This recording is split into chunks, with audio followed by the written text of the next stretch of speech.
The spring is here, and so are the bees. A few days ago, a solitary mason bee was trying to make a nest inside the hole of our Makita batteries. Unfortunately, we needed to use those batteries, and we didn't have really a choice to wait until next spring until the babies have hatched, and we had to destroy the nest.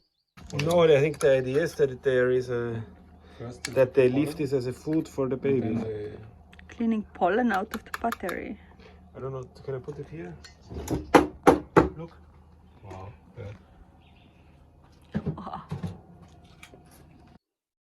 I felt extremely sorry for this poor bee and decided to build a lot of solitary bee houses and place them on different places of our property so that they can live happily and make their nests inside those nest boxes. There are a lot of different ways how you can make solitary bee houses. I decided to use as much natural materials that are available around our property as possible. So the basic principle, what you need to do is that the solitary bees, they need a hole. They like to nest in a hole, and the hole could be ideally around 8 millimeters wide diameter. But it could also be slightly different because there are different types of bees. The ones that I saw seem to be mason bees, but we might also have different types of bees. So that's why I'm using different hole sizes. So basically you need something like a tube with a hole inside. Some people do it by drilling holes in the log, which I tried, but until now the bees did not nest in those holes. It could be because the holes were too small, because the drill bit that I used was too small. So I'm trying a different method now. I'm using, you could use bamboo canes. I did not have bamboo around, but I found some cane growing on the riverside close to our property. So I have just cut some canes, and the ideal tube size would be around 15 centimeters or 6 inches. Of course, in the nature, there is no perfectly 15 centimeters tube, so they can be slightly different, but somehow ideal would be around 15 centimeters long and around 8 millimeters wide holes. And another important thing is that the bees would prefer to have some kind of roof over their nesting place. So what I'm planning to do, because I have a lot of pieces of cork, which is a bark of a cork tree, and we have many of those lying around under our cork trees. So I have found some pieces of cork, which I'm going to use as a roof for my bee houses. You can use any type of wood or just a piece of wood, or get creative, something that just keeps them dry in case of rain. So basically, I will build those houses. I will put a lot of canes together, you will see it soon, and I will use those cork pieces as a roof with a overhang above their house, so that when the bees go in and out, they have a little bit like a terrace in front of their house. While I'm working on this bee house, I'm going to tell you some things about the solitary bees. Solitary bees are different from honeybees because they don't live in the communities or in the beehives as honeybees do.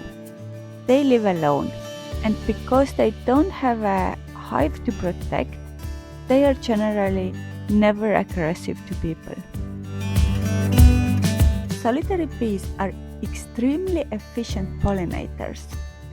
Only 6 solitary bees can pollinate the whole fruit tree that would take more than 300 honeybees to pollinate it. When they hatch from the larva in the springtime, the male solitary bees hatch first. They eat a bit, mate, and die. So the rest of the work is done by the female solitary bees. So the female solitary bees are basically like single moms who do all the work alone. They build houses, lay the eggs of the babies and collect food, all by themselves. One solitary bee can lay between 1 and 30 eggs. So here we go, my first solitary bee house or solitary bee hotel is ready. And I'm ready to hang it on a tree.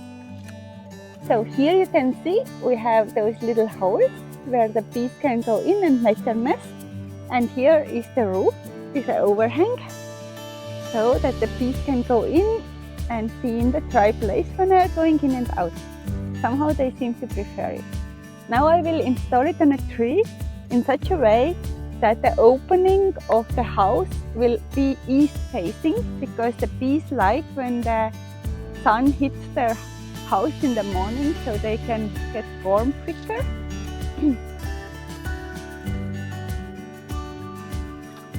So I think I have found a good place to fix it on east facing direction on this pear tree. So in the heat of the summer it will have a little bit of shade from the pear tree.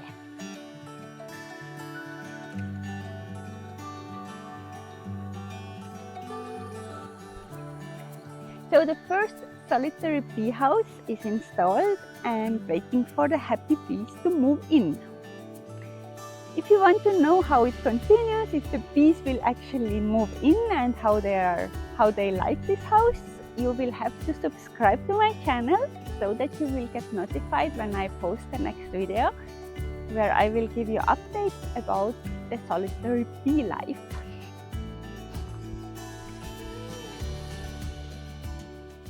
I also made one solitary bee house with different design. I happened to find a cork log that was empty from inside, so it's just cork. And I filled it again with the cane pieces, and in this one I used also different stems from different plants, like the sunflowers from last year, and I think there were some fennel stems as well. So let's see which one of them the bees will actually like.